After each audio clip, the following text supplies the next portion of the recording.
Have you ever wondered why it takes forever for your hair to get wet in the shower? Why does the shower only spit out pathetic drops of water?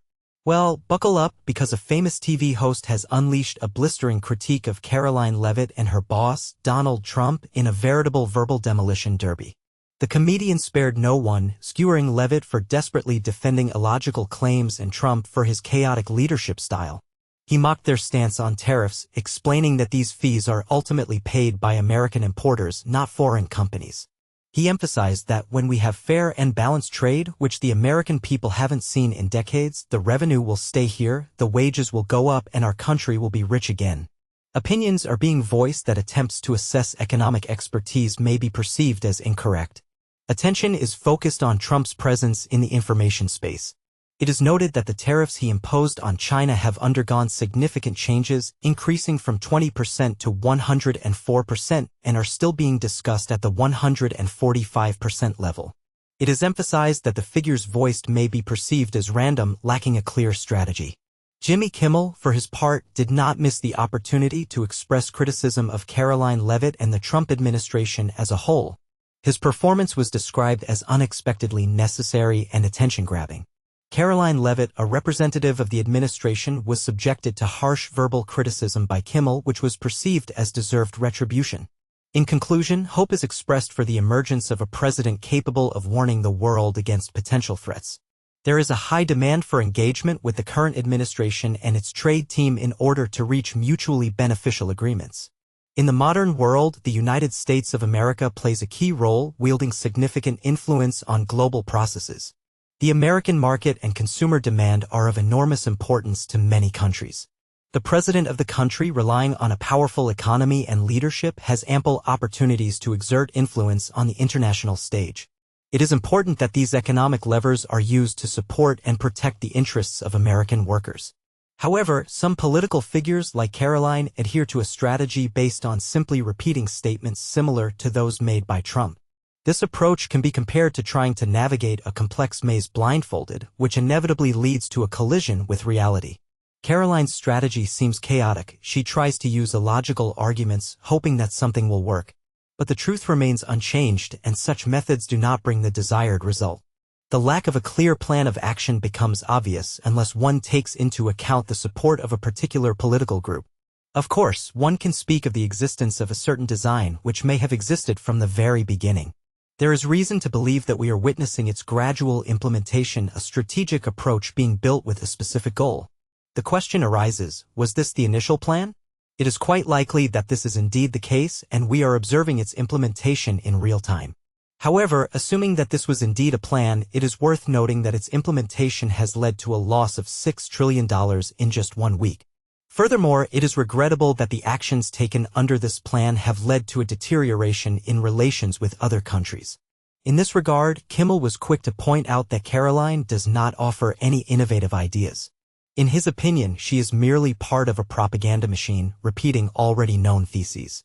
It seems that she aspires to become a kind of parrot for Trump, but unlike an ordinary bird, she holds the position of director of rapid response on the Trump team. It must be admitted that Karoline has the ability to skillfully evade the truth, which makes her a valuable asset in this role. In political circles, the ability to avoid sharp corners and avoid direct answers has become a kind of art, and some have mastered it perfectly. One could say that dodging responsibility has become almost their main profession. As the nation watched a special address to the nation unfold in the heart of Hollywood, Donald Trump seized the opportunity to address Congress. This moment became another opportunity for him to make a name for himself, because it is not every day that one gets so much attention. Karoline is a prime example of someone who, faced with obvious facts, will deny them, convincing others of the opposite with an impassive look as if she had just made a scientific discovery. She gets a comfortable position for her loyalty and willingness to justify Trump's most absurd claims, where her job is to present any presidential action in a way that is acceptable to the public. However, the situation is changing. Previous leaders may have turned a blind eye to such things, but Trump decided to change the rules of the game, saying, "Enough is enough." He positions himself as a defender of the country, ready to confront the established order. From the very beginning, the presidential rhetoric has been direct and consistent, an appeal to all countries of the world with advantageous offers that will be considered. Agreements are possible only if they benefit American workers and help overcome the country's significant trade deficit. However, in a crisis, it seems that more is needed than the ability to avoid facts and manipulate public opinion. Karoline's rise in the political arena is due not so much to intelligence or professionalism as to loyalty. This loyalty implies unconditional following of the leader, regardless of the absurdity or destructiveness of his statements and actions. Karoline's career is built on faithful service to the Trump administration, where fulfilling every whim was valued more than making constructive suggestions. It's like being picked last for the dodgeball team, only in this case, the dodgeball is the truth and Karoline is constantly getting hit. Avoiding reality has become a kind of hallmark for certain individuals. The question naturally arises, isn't the current situation with ELAP another manifestation of such avoidance of reality? Trying to ask about the impact on programs that have not even been clearly defined looks like an attempt to divert the discussion. It is important to clarify which programs are at risk. For clarity, it is worth turning to specific examples. Such important social programs as Social Security, Medicare, Social Security payments, and food stamps should not be affected by the federal pause. However, we must not forget the figure of Donald Trump, who managed to convince a significant part of American society that his lack of political experience, accompanied by a series of unsuccessful business projects and selfish decisions, is almost an advantage.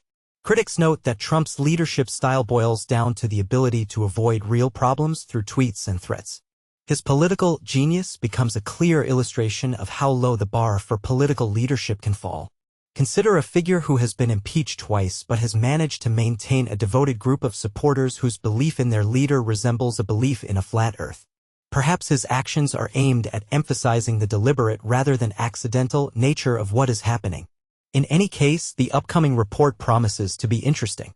It can be assumed that it will be full of statements about his exceptional physical strength, endurance, and amazing health, like a president who, according to some, single-handedly collapsed the world economy.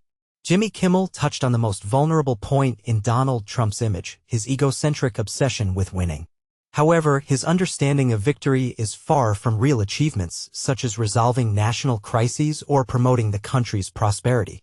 Trump's victories are measured by the number of people attending his rallies or the frequency of mentions of his name on social media. His life has turned into a competition for the title of the most scandalous, in which he seems to be constantly winning. There is a fear that this plan will make it difficult for many people to afford a vacation. Obviously, certain actions raise questions about their true motives and consequences. For example, it is suggested that some steps are taken not so much to achieve the stated goals as to distract attention from other, possibly less attractive, aspects of the current situation. In particular, possible connections are mentioned between certain decisions and such events as the deportation of students, the dismissal of specialists responsible for important areas, and criticism of representatives of the judiciary, journalists, and lawyers. Moreover, attention is drawn to the potential negative consequences for the most vulnerable segments of the population, including depriving children of necessary food and medicine. Questions of international politics are also not ignored, in particular, the alleged assistance to certain countries to the detriment of others, as well as the emergence of tension in relations with neighboring states.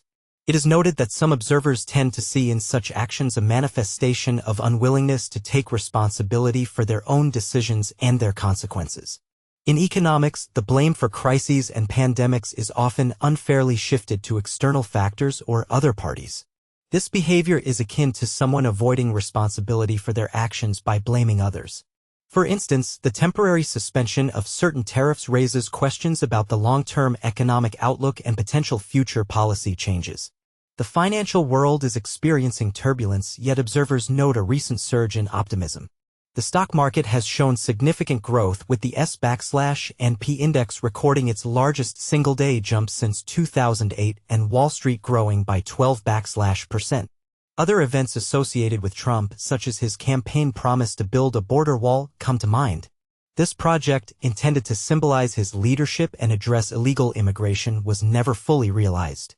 Observers note that the wall has become an object of ridicule, highlighting Trump's failure to fulfill his campaign promises. Also recalled is Trump's personal physician Harold Bornstein, who claimed his patient was the healthiest person ever elected president. The doctor, who had previously assured the public of Donald Trump's excellent health, passed away 4 years ago. This fact raises questions especially in light of Trump's upcoming medical examination and prompts speculation about who will assess his health this time. Reflecting on Trump's presidency, his handling of the pandemic stands out as chaotic and ineffective. Instead of listening to experts, he seemed to prefer promoting unproven treatments and engaging in online conflicts. His comments about using bleach as a cure caused widespread dismay and criticism. Despite this, Trump claims to be in excellent health. He stated that his annual medical examination at Walter Reed National Military Medical Center will proceed as scheduled, emphasizing that he has never felt better. Amid these statements, many citizens expressed concern about their own well-being and the state of the country. A telling moment, noted by Kimmel, was the attitude of Trump and Karoline Leavitt toward facts, which they essentially ignored. It resembled a game where the rules are made up as you go along. Why stick to the truth when you can simply raise your voice and actively use social media?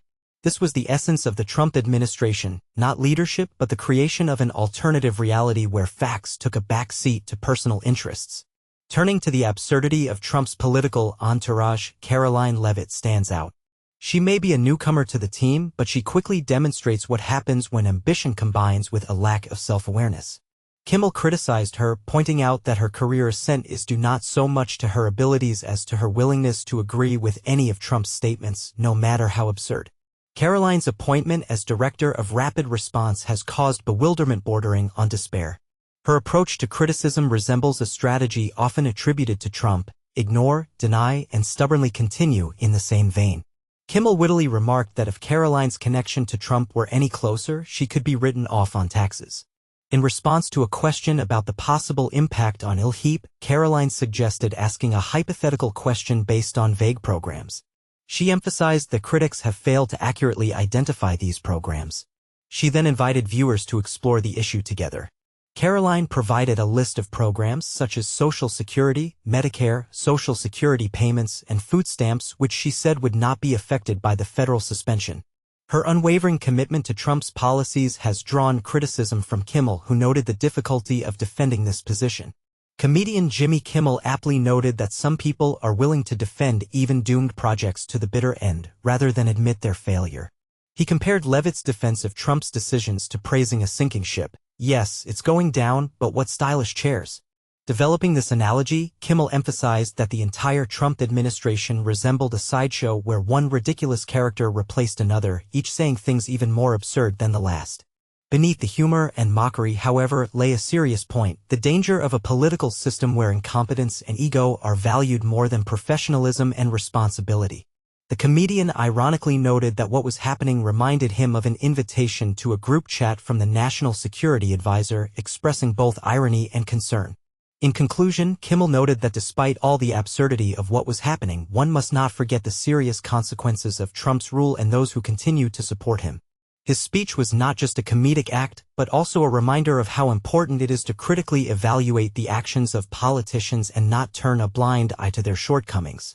Jimmy Kimmel makes it clear that it is not enough to simply mock certain figures. It is important to recognize the potential harm they can cause if allowed to continue in the same vein.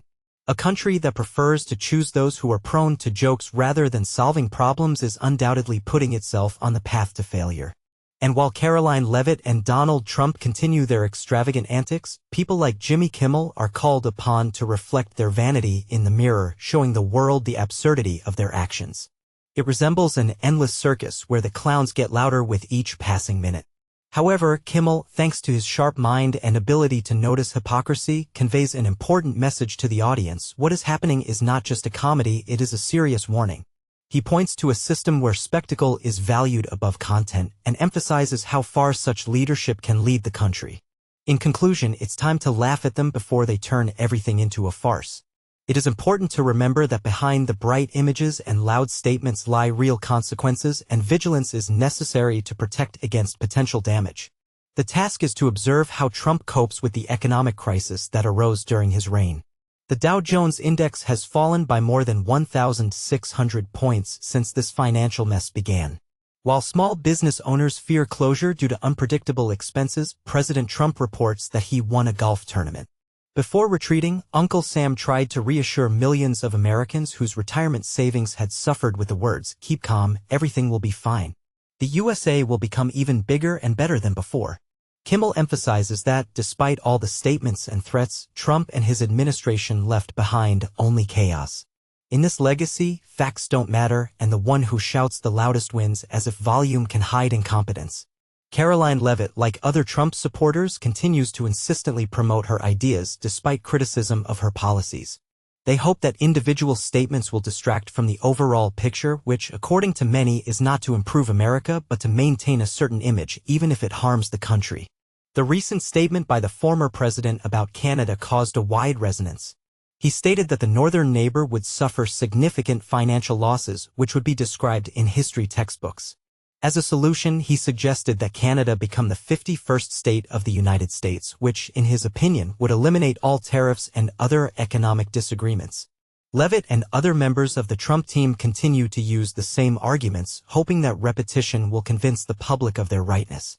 However, many believe that the country has already gone through something similar and the results are known. Attempts to distort the truth only emphasize the inner emptiness of those who resort to them. Ultimately, their noisy efforts turn out to be just a way to distract from their own failure to create anything truly meaningful. There is a kind of common joke in this irony. The truth sounds loud enough to not be ignored, and no amount of shouting can drown it out. The audience has already seen this performance and lost all interest.